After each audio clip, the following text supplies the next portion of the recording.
The best guitars come from trees about 800 years old, trees with enough rings in their trunks to provide wood with a tight and straight grain, wood flexible enough to vibrate, yet strong enough to withstand the pull of the guitar strings.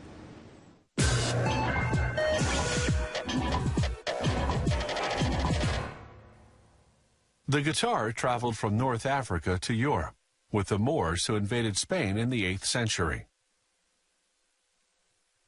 In time, the guitar became the signature instrument of Spanish flamenco music and the trademark of the singing cowboy.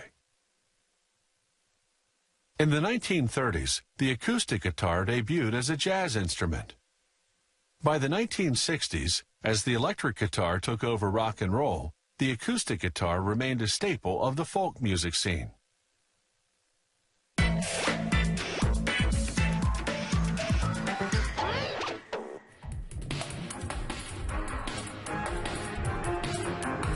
They use spruce or cedar because those woods are lightweight and vibrate well. Using a 30-ton press that works like a cookie cutter, they punch out the shape of the guitar. The size of a sound hole affects how the guitar will sound. The larger the hole, the more treble. The smaller the hole, the more bass. Then they glue on a wood inlay decoration called a rosette. Next, they make the sides of the guitar. They first immerse wood pieces in boiling water for about 15 seconds.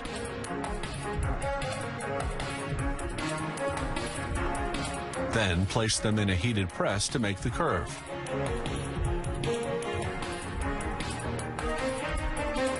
The press applies heat from both the top and the bottom for about a minute.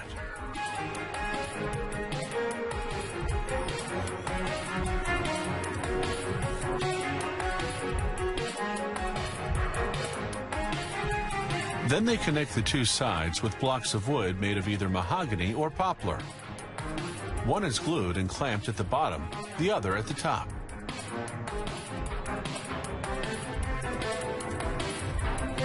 Then they glue on and clamp a wooden lining which will connect the sides to the top and back. Those little cuts give it flexibility around the curves. Then, with a hand router, they carefully notch the lining to receive 4 wooden braces to support the back of the guitar. Strategically placed braces help the top of the guitar withstand the tension of the strings. They also equalize sound frequencies by controlling vibration differently at different spots. After a vacuum press makes the bracing adhere evenly, they glue on the top and bottom.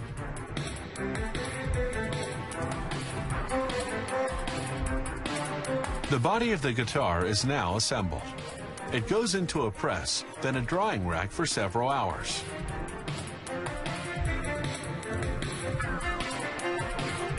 Next, they glue on a plastic binding to protect the guitar's edges. Then comes a fine sanding. Next, a machine with a special sensor measures the precise angle at which the body and neck of the guitar will later be attached. The angle is critical for sound quality. It drills the holes and sands the pieces accordingly. Next, they apply lacquer, 4 to 8 coats depending on the finish.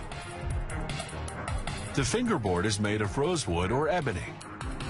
The metal frets separate the half tones on the musical scale.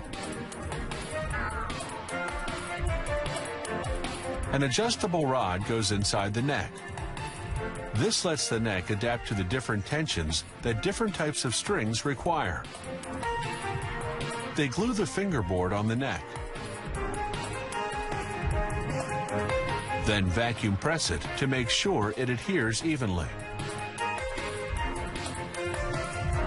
Next, they install the machine heads on which the strings will be wound.